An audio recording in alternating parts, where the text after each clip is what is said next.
humblement. Si hier tu avais peur de danser devant les autres par peur du jugement, le joug a été brisé. Alors danse, danse comme David. Si hier tu avais peur que l'on t'entende chanter, chante encore parce que ton joug est brisé. Si hier tu avais peur de parler, de prophétiser, je t'ai dit de prophétiser. Alors ce matin tu dois prophétiser. N'aie pas peur, ton joug a été brisé. La peur, le doute a disparu. Je ne sais pas quelle était, Seigneur, je ne sais pas quelle était ta demande, mais sache que ça, tout a été accompli. Ce matin, je vous invite à vous lever, parce qu'on va recevoir encore, et on va manifester, on va écouter. Je veux ma descendre ce matin. Je veux pouvoir vous lever, parce que là, je ne ressens pas. Moi, je ressens le feu en moi. Je ne sais pas ce que tu as reçu. Moi, je ressens le feu en moi ce matin. Et je sais que ça va changer. Si les choses vont changer encore, je vais recevoir ta visage, d'accord? Dans l'assemblée des saints, assoiffé je me tiens, que ton onction descende sur moi.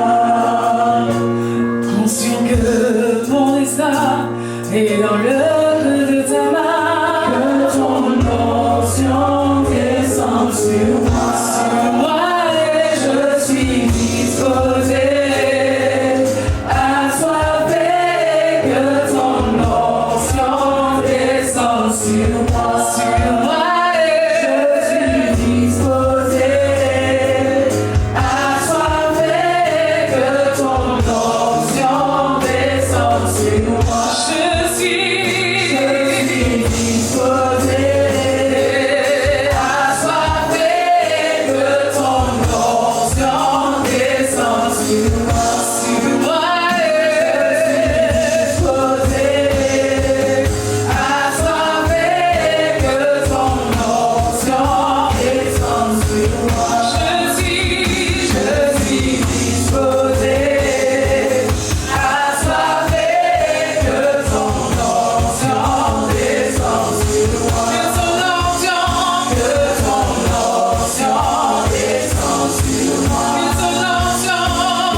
Sois conscient de ce que tu viens de demander.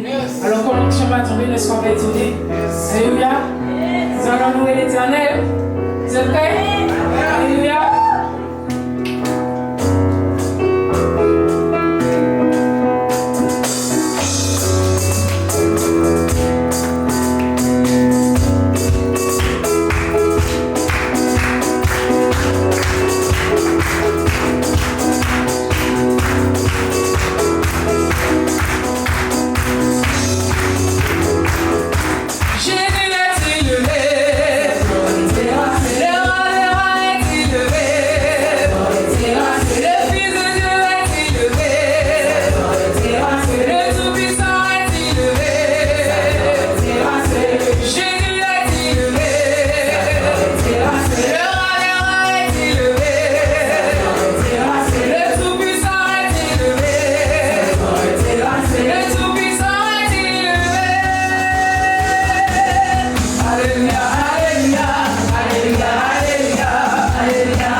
grâce. Alléluia, nous avons Emmanuel. Alléluia, qu'il est bon le Seigneur. Alléluia. Il nous permet en ce matin de respirer. Il nous permet ce matin de nous tenir debout. Alors nous devons lui donner toute la gloire qui est due en ce matin. Alléluia.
Yeah.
Je sens que ton cœur est meurtri. Ce matin, où tu es venu dans ce lieu, l'Esprit de Dieu te dit, je t'ai toujours, et j'ai toujours été fidèle envers toi. J'ai toujours été fidèle envers toi. Et j'ai entendu, à chaque fois, j'ai entendu chaque mot, j'ai entendu. Et tu m'as point entendu. C'est quand je t'ai parlé, tes blessures, ce qu'on a arraché de toi, a pris trop d'importance dans ta vie. Comprends que lorsque j'ai envoyé mon fils à la croix, je l'ai envoyé pour toi. Comprends que lorsqu'il est mort, il est mort pour tout ce qu'ils ont fait sur ta vie. Comprends que la condamnation qu'ils avaient mise sur ta vie, la condamnation que tu avais mise sur ta vie, je l'ai enlevée.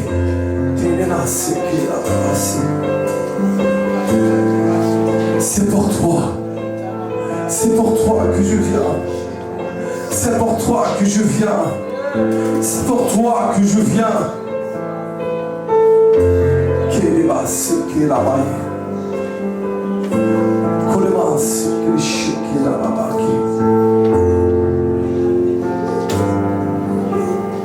J'en vois qui ont une nouvelle alliance à faire avec Dieu. Une nouvelle alliance à faire avec Dieu. Car l'homme d'autorité t'a blessé. L'homme avec autorité t'a blessé. Mais vois venir ce matin une nouvelle alliance entre toi et moi.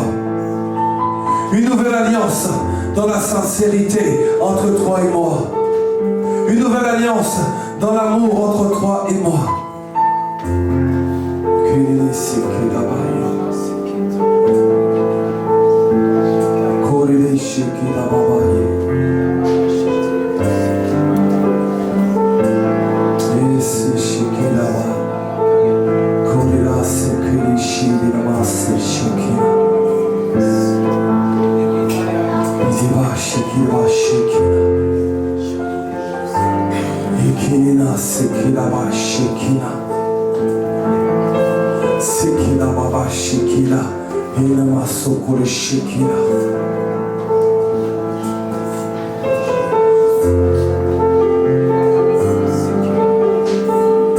La gloire de Dieu est dans ce lieu.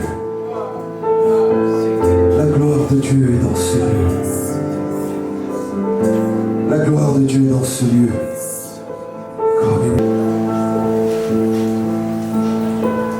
Vous allez m'obliger à faire un remake un peu d'hier, mais je vais être très rapide dessus, parce qu'on va continuer. Alors ceux qui étaient là hier, vous acceptez quand même, hein? On fasse un remake pour ceux qui n'étaient pas là. Sinon c'est pas drôle. Dieu est bon. Amen. Et ça va me permettre aussi de vous laisser les versets. Parce que hier c'était tellement bon. J'ai pas eu le temps de lâcher les versets. Ça veut dire le verset est parti, mais j'ai pas pu donner les références. Alors si tu étais là hier et que tu n'as pas noté, parce qu'on n'a pas pu noter, note. Note. Mais reste là. Reste connecté. Si tu entends des choses qui n'ont rien à faire avec ce qui est donné, oublie ça. S'il y a des pensées qui viennent qui n'ont rien à faire là, oublie ça. Si tu es en train de te demander, bon, ok, à 11h30, ça sera fini, je vais manger quoi? Oublie ça. Est-ce que tu comprends ça? Parce que hier, les gens sont partis d'ici avec le sourire. Ils sont partis d'ici en rigolant. Tu sais pourquoi? Parce que lorsque le joug est brisé, parce que leur joug a été brisé hier soir, ils ont rigolé parce qu'ils ont compris que la peur avait changé de camp. Ils ont été souriants et joyeux parce qu'ils ont vu l'ennemi fuir. Donc toi qui es venu ce matin, tu vas repartir souriant. Moi, je suis déjà souriant parce que j'étais là hier. Désolé. Désolé. Toi qui étais là hier, celui qui n'était pas là. Regarde, dis-lui, désolé. Ça va les obliger à venir la prochaine fois. Verset de référence qu'on avait. Ésaïe 10, 27. Ce jour-là, le fardeau qu'il faisait peser sur toi sera retiré. Alors pour ceux qui étaient là hier, a été retiré. Pour toi qui est là ce matin, sera retiré. Là, je vais vous embêter jusqu'au bout. La domination qu'il exerçait sera écartée, brisée, elle laissera place à la bénédiction. Amen. Et on a vu hier que chacun d'entre nous avions de l'onction. L'onction n'est pas simplement pour l'homme de Dieu. Et tu reçois l'onction en même temps que tu reçois le Saint-Esprit de Dieu. Lorsque tu passes par l'eau du baptême. Quand le Saint-Esprit de Dieu vient en toi, Dieu par lui fait un dépôt en toi. Il relâche l'onction. Ce que je te dis, c'est que c'est biblique. Je ne suis pas en train de te dire quelque chose que j'ai envie de te dire. 1 Corinthiens 12, 7. Or, à chacun, la manifestation de l'Esprit est donnée pour le bien à tous. Or, à chacun. Il n'a pas dit or à toi qui sera consacré pasteur, à toi qui sera consacré évangéliste, tu auras l'onction. Non. Chacun. Quand on parle de manifestation de l'Esprit, c'est par onction. Quand on dit oui, c'est le Saint-Esprit qui m'a montré. C'est l'onction du Saint-Esprit qui t'a montré. D'accord? C'est pas là, tu es là et tu vois quelque chose, tu dis la manifestation de l'Esprit. Oui, c'est vrai. Mais c'est par l'onction de Dieu qui est en toi. Mais toi, le problème qui se passe, c'est que c'est de temps en temps que tu vois ça. Parce que tu ne demeures pas encore dedans. Mais on y arrive. On a vu aussi ce verset qui nous dit: or, celui qui nous a affermis avec Christ et qui nous a consacrés par onction, c'est Dieu. Il nous a aussi marqué de son empreinte et a mis l'Esprit comme un gage dans notre cœur. Lorsque tu es marqué par l'empreinte de Dieu, c'est bien en baptême ou pas? C'est pas après. C'est pas quand on te donne un titre et tout ça. Ok? Alors, vous avez froid ou chaud?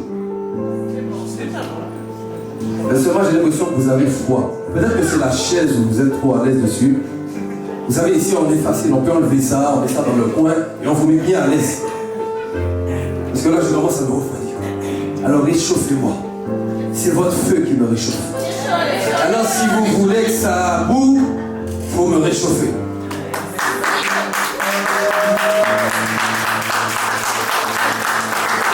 Et donc, tu dois comprendre. Quand l'onction de Dieu est en toi, il y a des bienfaits. Mais si tu ne connais pas les bienfaits de l'onction, tu ne peux pas savoir si vraiment l'onction se manifeste. Et la première chose, ce n'est ni par la puissance, ni par la force humaine, mais c'est par son esprit. Quand tu comprends ça, tu comprends qu'effectivement, oui, c'est vrai, tu as ta propre force. Il y a des choses que tu dois toi-même manifester. Mais quand tu arrives à un moment où c'est obstacle, quand tu commences justement à la période où tu commences à te prendre la tête, où les problèmes finalement de la vie, tu t'en sors plus, c'est là que tu dois tout donner, tout te confier et laisser l'Esprit de Dieu se manifester par l'onction. C'est par l'onction. Vous voyez que hier j'ai pris l'exemple sur pasteur Juliette, mais j'ai même pas fini mon exemple. C'est là trop chaud, je dis. Alors parfois, je regarde comment elle fait. Elle a cette onction d'évangéliste sur sa vie, et on peut arriver n'importe où, avec n'importe quelle personne, elle va commencer à parler de Dieu. Et écoute-moi bien. La personne peut rester là, et ce que tu es en train de lui dire, ce qu'elle est en train de lui dire, tu as l'impression que ça passe à côté, parce qu'elle finalement, elle n'est pas venue pour ça. Nous, on va acheter des clims par exemple. Et là, elle est en train d'évangéliser la personne. Ça, c'était bien avant que je sois personne. Des fois, j'étais gêné. Je suis là, mais on est venu faire affaire, pasteur Juliette. Pourquoi tu évangélises le monsieur? Comment à la fin du rendez-vous, la clim on a, mais le monsieur il est à genoux dans la pièce et il est en train de se repentir, il est en train de donner sa vie à Christ.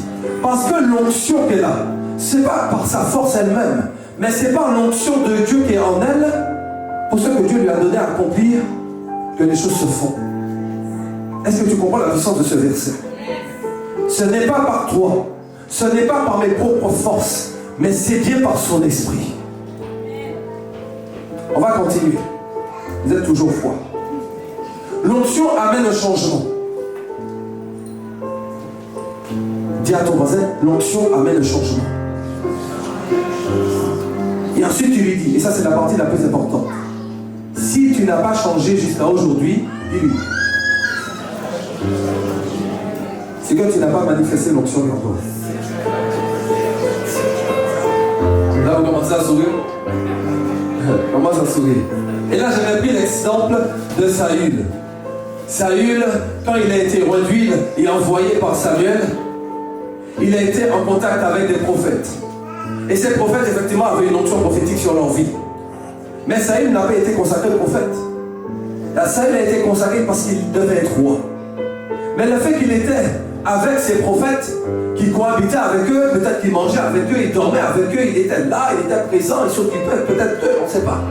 L'onction des prophètes a été sur Saül. Est-ce que tu comprends ça? Ça veut dire quoi? Ça veut dire qu'au moment où Saül était en relation avec ses prophètes, automatiquement ton comportement n'est plus le même. Ça veut dire que ce que tu fais à l'extérieur, et tu viens près de moi, il y a des choses que tu sais très bien que tu ne pourras pas faire. Il y a quelqu'un qui m'a offert quelque chose, parce que c'était mon anniversaire, il y a le 4, bref. Et il m'offre quelque chose et il me dit, bon, tu sais, quand tu es pasteur, je ne pouvais pas acheter n'importe quelle chose. Mais moi, ça me choque ta phrase. Ça veut dire quoi ça? Ça veut dire que si j'étais pas, toi acheter quoi? Mais ça montre quoi? Ça montre que le fait qu'il était en contact avec un pasteur, son esprit, ses pensées ont changé. Il a dit ça, non, il ne faut pas que je prenne ce genre de choses, parce qu'avant il aurait pu prendre n'importe quoi que ce soit. Peut-être qu'à ce moment donné, ils ne savaient même pas que c'était l'Esprit de Dieu même qui commence à le rapprocher de ce que l'Esprit veut. Un changement. L'Esprit de Dieu amène un changement. Tu ne peux pas pendant 10 ans dire, tu ne peux pas pendant 10 ans amener toujours la même jalousie derrière toi, frère. Tu ne peux pas pendant 10 ans avoir toujours le même manque de pardon. C'est pas possible. Tu vois pas que tu te fatigues. C'est toi que tu fatigues, hein. Parce que la personne que tu ne pardonnes pas là, lui, elle ne sait même pas ce que tu fais de ta vie. Mais toi, tu es là, ça te fait mal, ça t'écrase. Et là, tu reçois même de Dieu. Pardonne, je t'aime et je t'ai pardonné. Et pourtant, encore, tu m'as trahi, mais je te pardonne. Pardonne. L'onction amène un changement. Après, on est allé dans Luc 4, 18. L'onction rend capable. On va aller un peu avec le témoignage de Pasteur Juliette, je disais tout à l'heure. L'Esprit du Seigneur est sur moi, parce qu'il m'a consacré par onction pour annoncer la bonne nouvelle aux pauvres. Il m'a envoyé pour guérir ceux qui ont le cœur brisé. Là, je vais témoigner pour moi-même. Du moins pas pour moi-même, mais de moi-même. L'onction rend capable.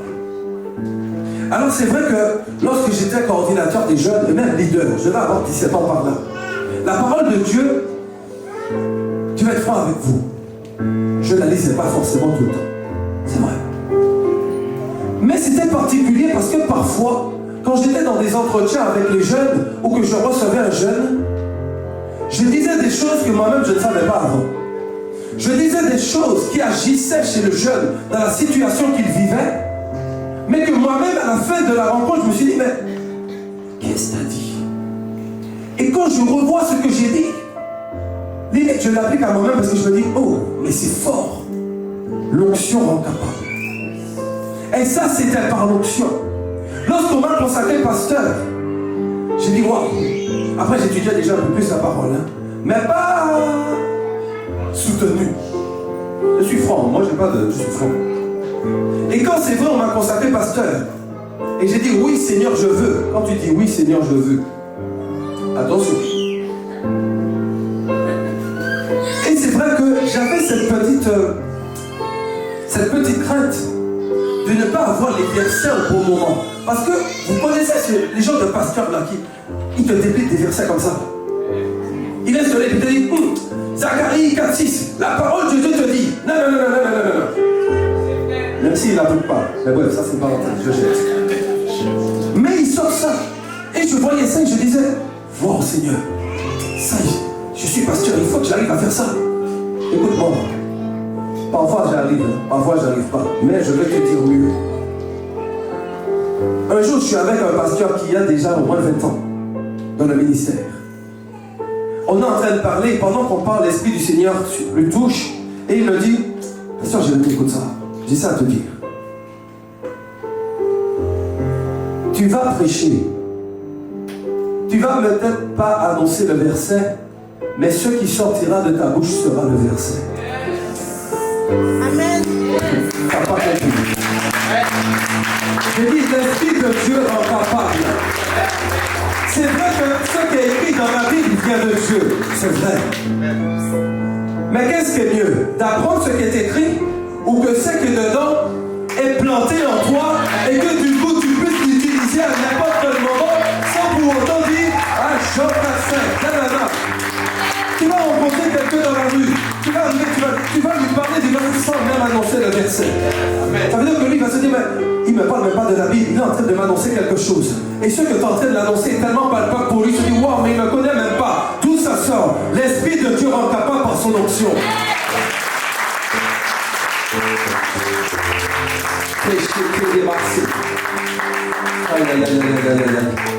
Et du coup, ça m'amène à te dire, finalement, si l'onction de Dieu est en toi, si l'onction de Dieu te rend capable, si l'onction de Dieu amène le changement, tu as besoin de quoi? Tu as besoin de quoi? Non, tu as besoin de quelque chose. Dis pas comme si tu n'as pas besoin. Tu as besoin de débloquer l'onction dans ta vie. Tu as besoin de savoir qu'est-ce qui t'empêche de vraiment vivre l'onction que Dieu a déjà plantée en toi. Parce que tu dois comprendre quelque chose. Tout à l'heure, je parlais de vase vide que l'Esprit veut remplir encore d'onction. Il va remplir si le vase que tu as déjà est déjà rempli et que tu l'utilises déjà. Mais si finalement, sur ce vase, il y a un bouchon, parce que tu n'utilises pas ce qu'il a déjà déposé, tu crois que Dieu va te donner pour gaspiller? Est-ce que tu crois qu'il va te donner pour gaspiller? Alors maintenant, ensemble, on va comprendre qu'est-ce qui active l'onction de Dieu en nous. Et hier, on a vu ça. Ceux qui étaient là hier, regarde celui qui n'était pas là, il fait.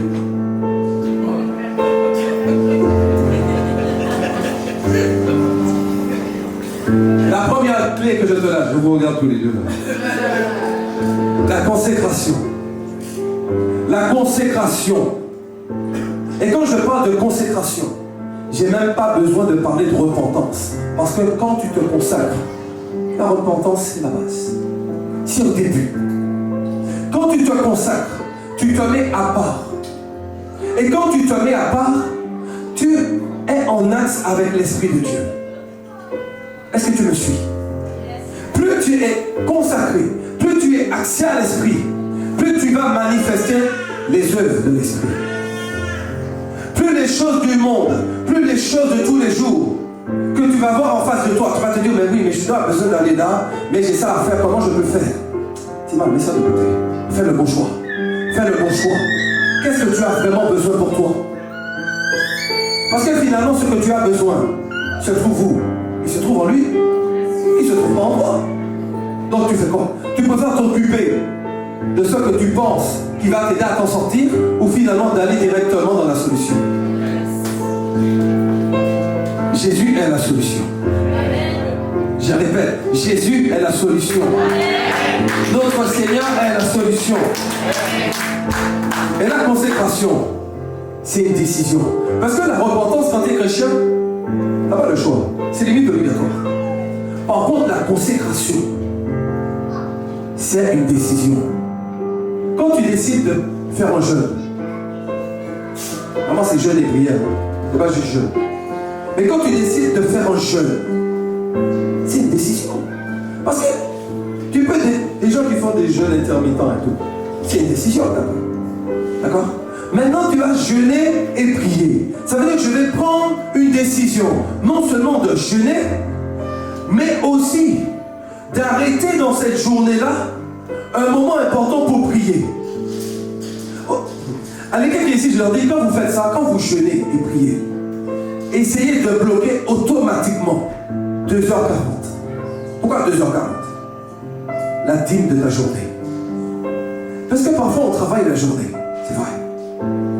Mais il faut que tu bloques. Même si c'est quand tu as coupé ton jeûne à 18h, 2h40, la dîme de ta journée.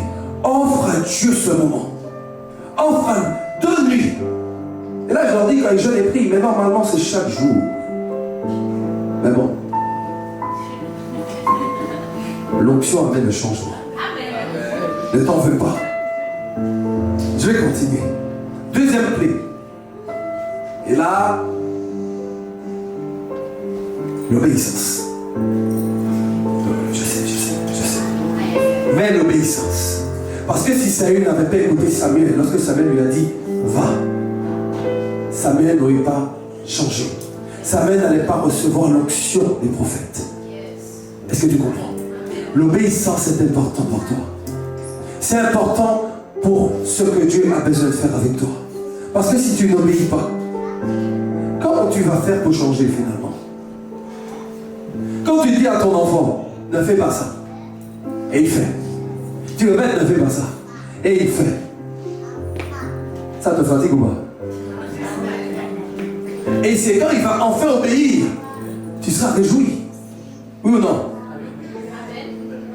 Ma fille, elle est à l'école. Elle m'amène un point rouge. Les gens qui sont à l'école, vous savez, qui ont des enfants. Le point rouge, dès que c'est rouge, généralement, ah ouais, c'est pas bon. Elle m'amène un point rouge. J'ai dit non, Emma, tu dois changer. Il faut que tu travailles sur toi, fais des efforts. Oui, papa, je fais des efforts. Elle prie. Une fois pendant 1 heure de temps, j'entends l'enfant dans son lit prier. Je l'ai envoyé dormir. Mais elle prie, moi je laisse prier, tu vois. 1 heure, elle prie. Seigneur, aide-moi à changer. Aide-moi à faire des efforts. Aide-moi. Le lendemain, elle vient. Point rouge. J'ai dit, Emma, t'as pas assez prié. Parce que tu as demandé à Dieu, c'est vrai. Mais il faut que toi aussi tu fasses un peu plus d'efforts. 2 jours plus tard, elle revient avec son point vert. Toi qui es le papa, imagine Dieu. Imagine Dieu. Parce qu'il veut que tu obéisses. Il te dit, mon fils, voilà l'instruction que je te donne. Voilà ce que je veux pour toi. Il voit que tu n'obéis pas. Il est attristé. Mais il ne te lâche pas. Continue. Il te retombe. Il est attristé. Mais il ne te lâche pas. Et le jour que tu réussis, aïe. Le jour que tu réussis, c'est vrai qu'on dit que lorsque tu passes par les eaux du baptême, c'est la fête dans le ciel. Mais moi, je crois que lorsque tu obéis et qu'en fait, tu as dépassé ce stade-là, je crois que tu dois danser. Je dois danser. Il a dit, aïe, mon fils, voilà mon fidèle serviteur. Car il a obéi, il a écouté tout ce que je lui ai dit. Même si après ton bon rouge. La foi, la troisième clé. Car là encore, si Saül n'avait pas foi dans ce que Samuel lui avait dit de faire, rien n'allait se passer. Rien n'allait se manifester. Jean 14, 12. En vérité, je vous le dis, celui qui croit en moi fera aussi les œuvres que je fais. Et il en fera de même de plus grandes, parce que je vais vers mon Père. Est-ce que tu vois l'importance de la foi quand même? Ça veut dire que si je crois que lorsque je suis passé par l'eau du baptême, l'homme que j'étais avant est mort crucifié par Christ, ça veut dire que le nouvel homme que je suis n'a rien à voir avec tout ce que j'ai vécu avant. N'a rien à voir avec tout ce qu'on a dit de moi avant. N'a rien à voir avec tout, même les sorcelleries qui ont été annoncées sur mon nom. N'a rien à voir avec les paroles qu'on a dit de moi. N'a rien à voir avec ce qu'on a dit de ma mère ou sur ma mère qui était en lien sur moi. Est-ce que tu captes ça? Amen. Parce qu'on parle de liens ancestraux. Ouais. Mais tu dois comprendre que lorsque tu passes par cette eau du baptême, mais j'en veux même pas parce que même moi, on m'a mal expliqué ça. Et que tu sortes de l'eau. Quand on dit nouvelle nature, quelqu'un de différent, ce que tu as perdu avant, tout ce qui a été fait avant, les liens que tu avais avec ta mère, ou quand on te dit, chérie, tu fais le même chemin que moi. Et généralement, quand les parents disent ça, pas forcément dans le bon sens. Quand tu passes en l'eau du baptême, tu dois comprendre que c'est fini. Tu dois comprendre que c'est ok. Tu dois comprendre que c'est terminé. C'est pas grave si tu as 10 ans, 20 ans de conversion et que maintenant tu apprends ça. Dieu t'aime et c'est pour ça qu'il le dit maintenant. Donc tu dois saisir. que tout ce que tu as traîné derrière toi. C'était déjà fini. Mais c'est toi qui as gardé. Tu as gardé ces paroles qui ont été dites sur ta vie. Tu as gardé tout l'abandon. Tu as gardé tous les esprits de rejet. C'est toi qui as gardé. Mais là encore, notre papa est tellement bon. Il est tellement bon que ce matin, il vient t'amener encore la vérité pour que tu puisses sortir de ton tombeau. Il vient te donner la vérité pour que la pierre qui était devant ton tombeau puisse maintenant rouler et que tu puisses sortir debout. Tu puisses sortir debout et laisser dans le tombeau ce vêtement dépouillé. Est-ce que tu comprends ça? C'est pas normal. Tu es là, tu traînes sur les mêmes choses. Mais la foi, et foi en ça, et foi que ce qu'il a dit est accompli, pas sera accompli, mais est accompli. Vis dans ça, vis dans le surnaturel, tu ne vois pas, mais tu sais que c'est là. Tu n'es pas encore dedans, mais tu sais que c'est là. C'est comme ça que tu dois voir. Quatrième clé, la fidélité. J'ai entendu quelque chose. La fidélité. 2 Samuel 22, 26. 2 Samuel 22, 26. Avec celui qui est fidèle, tu te montres fidèle. Avec l'homme intègre, tu agis avec intégrité. J'ai envie de dire, Dieu est fidèle envers toi. Il faut que tu puisses être fidèle envers lui. Mais même plus loin que ça. Dieu te dit, fais à celui qui est à côté de toi ce que toi t'aurais aimé qu'on te fasse. Parce que finalement, celui qui est à côté de toi, lui aussi il a l'esprit de Dieu en lui. Ou même, imaginons qu'il n'est même pas baptisé, ou que tu ne le connais pas. Tu ne sais pas qui est assis à côté de toi. Tu ne sais pas qui est là. Ça peut être un ange. Qui sait? Ça peut être quelqu'un que Dieu a envoyé à côté de toi pour te tester. C'est pour ça que tu dois être fidèle dans tout ce que tu entends, dans tout ce que tu lis de la parole de Dieu. Tout ce que tu fais, tout.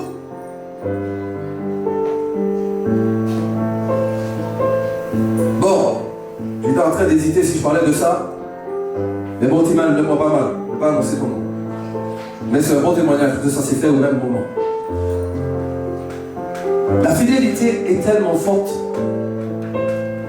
que lorsqu'elle n'est pas fidèle, déjà toi-même ça te fait très mal, oui, non? Je t'explique un peu quelque chose. Il rencontre un problème de son passé. Mais c'est quelque chose qui est tellement en lui, dans son cœur, que lorsqu'il vit ce genre de problématique, ça le... Je ne vais même pas dire ça l'accable, mais limite il se donne le droit qu'il n'a pas forcément. Qui va l'amener peut-être à la violence, qui va l'amener à juger. Et lorsqu'il arrive dans ce pas, il est totalement déstabilisé. Parce qu'il sait comment il aime Dieu. Il se dit, je ne vais pas arriver à ce point-là. Je ne pouvais pas arriver à ce point-là. Il m'appelle. Et sur sa voix, je sens qu'il est paniqué. Je vais, oh, qu'est-ce qui t'arrive? Et il me dit, ce que j'aime tellement, ce que je ne veux pas qu'on fasse. J'ai rencontré quelqu'un qui l'a fait. T'as fait quoi? Je l'ai tapé. J'ai dit, oh. Ah oui, mais c'était trop fort. J'ai dit, mais non. J'ai dit, mais non. Attends. Bon, écoute. Dieu est amour. Rentre chez toi, rentre pour toi. Rentre pour toi, vite. Ok? Et demande à Dieu qu'est-ce qu'il révèle. Demande à Dieu, au Saint-Esprit, de révéler, limite de briser ce qui t'amène à ce point-là. J'ai dit, par contre, fais attention. Parce que le fait d'être tombé dans le piège, le mauvais esprit sait aujourd'hui qu'est-ce qui anime. Dans la même semaine, il est fort possible que tu rencontres une autre situation qui sera même plus dure et qui risque de tomber. Ça n'a pas manqué. Voilà pourquoi que c'est important non seulement de comprendre et d'accepter que quand Dieu vient en nous et plante en lui son onction, il y a des choses que peut-être c'est ton drapeau. Tu dois enlever ce drapeau.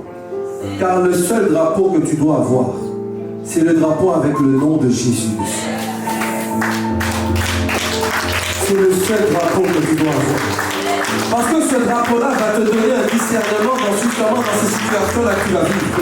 Et tu auras finalement une autre façon d'approcher cette situation qui aura un meilleur impact. Et un impact solide. Ou que toi, quand tu vas sortir de là, tu seras souriant. Tu ne seras pas peiné. Car tu sauras que ce qui vient de se passer, la façon dont ça s'est passé, tu vas te dire, oh, l'onction de Dieu en moi m'a changé. Parce qu'avant, j'aurais pu agir ainsi. Mais aujourd'hui, j'ai tellement conscience que c'est le Saint-Esprit en moi qui s'est manifesté, que la façon dont ça s'est passé là, Dieu va se manifester pour lui aussi. Parce que finalement, lui aussi, il a besoin d'être sauvé. Lui aussi, même si ce qu'il a fait est mal, il a besoin de sortir de son tombeau. Est-ce que tu comprends ça? Amen. Est-ce que tu saisis ça? Amen.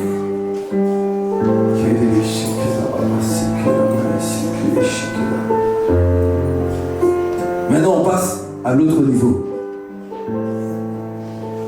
Maintenant, ceux qui n'étaient pas là hier, on est à peu près au même niveau. L'onction que Dieu dépose en toi, quand tu l'as activée, consécration, obéissance, foi, fidélité, et que tu viens avec cette onction, le bouchon qui est là sous ce pot a sauté. Dieu maintenant peut remplir ce vase. Plus tu vas continuer avec ces clés, plus ça va déborder. Mais lorsque ça déborde, l'idée c'est quoi? C'est de disposer un nouveau vase. Pour que cette onction puisse continuer à couler. Dieu donne de l'onction par rapport à ce dont il a besoin de manifester avec toi. Ça ne te sert à rien de courir derrière l'onction. Écoute-moi. Ça ne te sert à rien de courir derrière l'onction. L'onction que tu as, c'est l'onction que Dieu a besoin de te donner à un moment bien précis pour quelque chose. Tu veux courir derrière l'onction, cours derrière l'onction. Tu auras. Je te dis, tu auras. Mais le problème, c'est quoi? C'est que toi, tu vas utiliser l'onction pour toi-même, pour ta propre satisfaction. Amen. Quand vous voyez des vidéos, là, où les pasteurs font des trucs bizarres, là, et puis les gens, ils tournent tout ça, je ne sais pas. Quand ils font combien de simacries, c'est pas de Dieu, ça. L'imposition des mains, c'est de Dieu. Si. La personne peut tomber, oui. Mais j'ai jamais vu dans la parole de Dieu dire, toi, quand tu vas voir et tu as besoin de déverser mon onction, commence à faire le singe. Excusez-moi, pardon. C'est bon, si jamais tu regardes ma vidéo et que tu fais ça, je te demande pardon. Mais Dieu ne demande pas ça. Dieu est dans une simplicité. Dieu est sans pression. Quand l'Esprit de Dieu a besoin de se manifester, elle se manifeste. Hier, on était ici, j'ai dit, l'atmosphère était palpable, tellement palpable. Moi, j'étais ici, l'onction se manifestait. J'étais ici, vous avez glissé vos jours tout seul. J'étais ici, mais c'est l'Esprit de Dieu qui a fait. Ma main, il fait le chef. Ce n'est pas ma main qui guérit, ce n'est pas ma main qui délivre. Mais c'est l'Esprit de Dieu qui passe en moi et qui utilise ma main. Il passe par ma main, mais ce n'est pas ma main qui fait. C'est pour ça que je te dis que toi aussi, si tu laisses l'Esprit de Dieu commencer à activer en lui, en toi, si tu laisses l'Esprit de Dieu commencer à déborder en toi, tu verras des choses que jamais tu pensais faire. Il y a deux personnes qui ont compris, mais je vais continuer.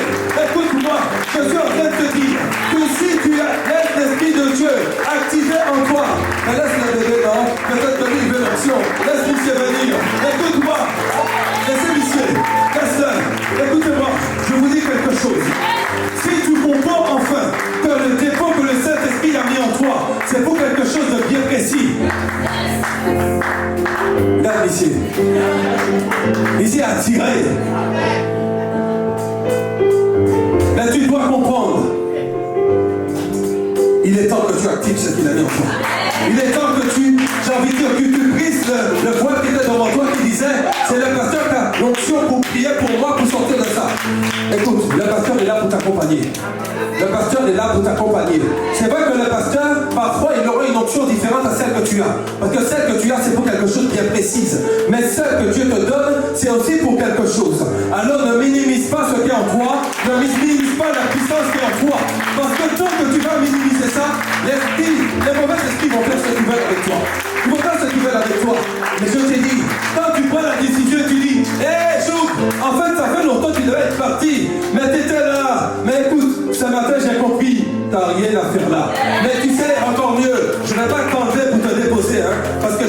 ramasser, te remettre. Je vais te briser par l'onction de Dieu. Je vais te briser par l'onction de Dieu. Parce que Dieu m'a donné cette onction en moi. Et quand il m'a donné cette onction en moi, c'est fini. Tu dois dire ça. Lève-toi et tu dois dire ça. C'est fini. D'accord, si normalement tu devais te lever vite. Et dire très clairement, c'est fini. Alors ceux qui étaient là hier, dis pas c'est fini parce que tu sais déjà que c'est réglé ça. Alors si tu veux, regarde celui qui n'était pas là et regarde le dit, c'est fini. Alors tu dois le dire fortement, c'est fini. Le jour qui était sur ta vie, qui était là en train de t'écraser. Parce qu'un jour ça fait quoi? Voilà ce que ça fait. Ça t'écrase et tu es là, tu as du mal à marcher. C'est lourd, tu as du mal. Mais l'Esprit de Dieu dit, hey, mon fils, quand tu t'es baptisé, quand tu es passé par l'eau du baptême, moi je suis venu enlever ce joug. Je suis venu récupérer ce joug. Je suis venu le briser dans mon atmosphère, le briser dans ma dimension. Alors pourquoi tu le gardes? Pourquoi tu le gardes? Pourquoi tu le gardes? Alors tu dois le dire, tu dois l'énoncer. C'est fini, c'est fini, c'est fini. Tu vis des situations, c'est compliqué. Il y a des choses qui se passent dans ta vie, c'est compliqué. Et là, tu dis, là, je suis dans le truc, c'est là. Il y a des choses, attention petit, il y a des choses là qui me prennent trop la tête, c'est pas possible. C'est fini. C'est fini, je t'ai dit. Quand tu vois que ça devient dur, c'est fini. Est-ce que tu comprends? C'est fini. Mais tant que tu vas vouloir y penser, tant que tu vas vouloir te mettre à part et réfléchir sur tout ce qui se passe autour de toi, tu es en train de redonner un pouvoir au joug. Tu es en train de remettre sur toi un joug. Est-ce que tu comprends ce que je dis? Alors est-ce que tu peux déjà commencer à prier? Est-ce que tu peux déjà commencer à prier? Alors ceux qui étaient là, dis-moi ceux qui n'étaient pas là, tu as un jour dans ta vie, tu vas l'annoncer. Tu l'ouvres de ta bouche, on n'a pas forcément besoin d'entendre ton jour. Hein. C'est ton problème à toi. C'était ton problème à toi. Tu l'annonces et tu dis, au nom de Jésus, joug, tu es brisé au nom de Jésus. C'est fini. Annonce-le, c'est fini. Mais tu dois l'annoncer avec autorité. Si tu dis simplement, écoute, joug de la jalousie, c'est fini. Écoute-moi, il n'y a rien qui est fini là. C'est une petite caresse que tu as fait. C'est une petite caresse que tu as fait. Tu dois le faire avec autorité. Et la parole de Dieu dit clairement, lorsque tu veux que les choses soient chassées de ta vie, fais-le avec autorité au nom de Jésus. Au nom de Jésus. Alors si tu veux voir un changement, si tu veux voir une modification de ton ADN et complètement dans l'ADN du Saint-Esprit, dis c'est fini, c'est fini, c'est fini.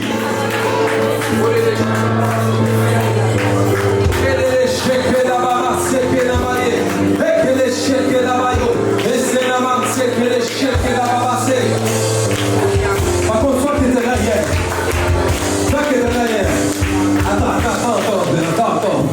Attends un peu. Laisse-les briser leur joug. Qu'on soit au même niveau. Alors toi, tu vas déjà commencer à prier en langue. Prie en langue. Tu vas voir, l'Esprit est déjà en train de te conseiller quelque chose. L'Esprit est déjà en train de te montrer quelque chose. L'Esprit est déjà en train d'ouvrir le ciel au-dessus de ta tête. Et il y a des choses qui sont en train de tomber. Il y a des choses qui sont en train de tomber. Au moment où il y avait le joug de bénédiction voulait venir sur ta vie, mais le joug de péché, c'est en train de tomber. Péché la baba, soko la baye. Péché qui est bas, soko la baba. C'est que la baye, c'est que les chèques la baye. Et que la baba, c'est que la baye. Et que la baba, c'est que la baye.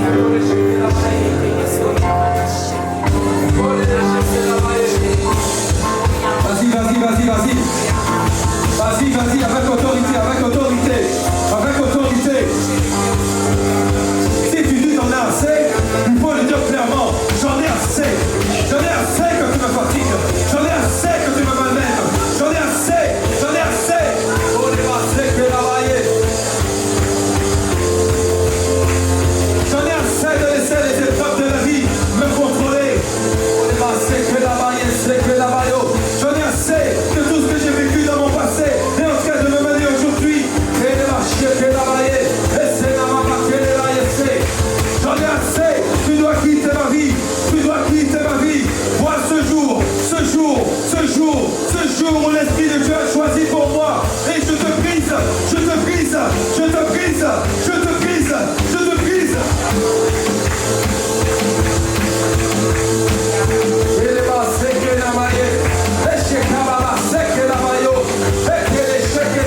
Utilise l'onction qui est en toi. Utilise l'onction qui est en toi. C'est le Saint-Esprit qui l'a mis. Utilise l'onction qui est en toi.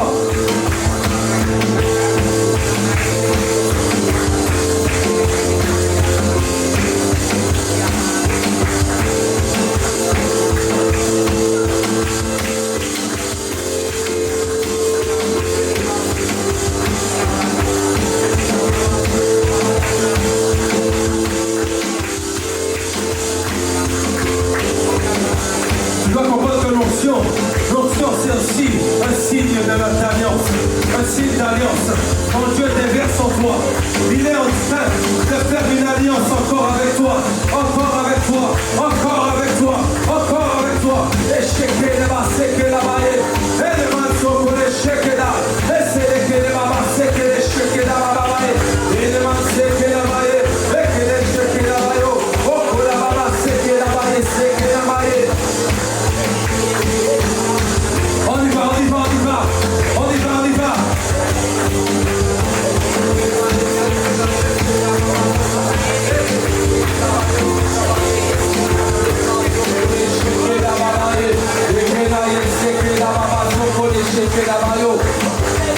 On peut m'amener l'huile.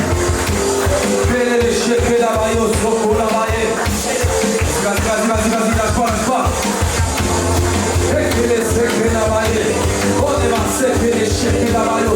Ceux qui n'étaient pas là hier, mais que tu reçois et tu ressens que ce matin c'est pour toi. Et les marchés qui est la maillot, viens avance-toi, car il est temps que ton joug se brise au nom de Jésus. Il est temps qu'on arrête de te fatiguer. Il attend que tes pensées arrêtent de te fatiguer. Avance-toi. On est marché qui est la maillot, et chez les marceaux pour les que la marché.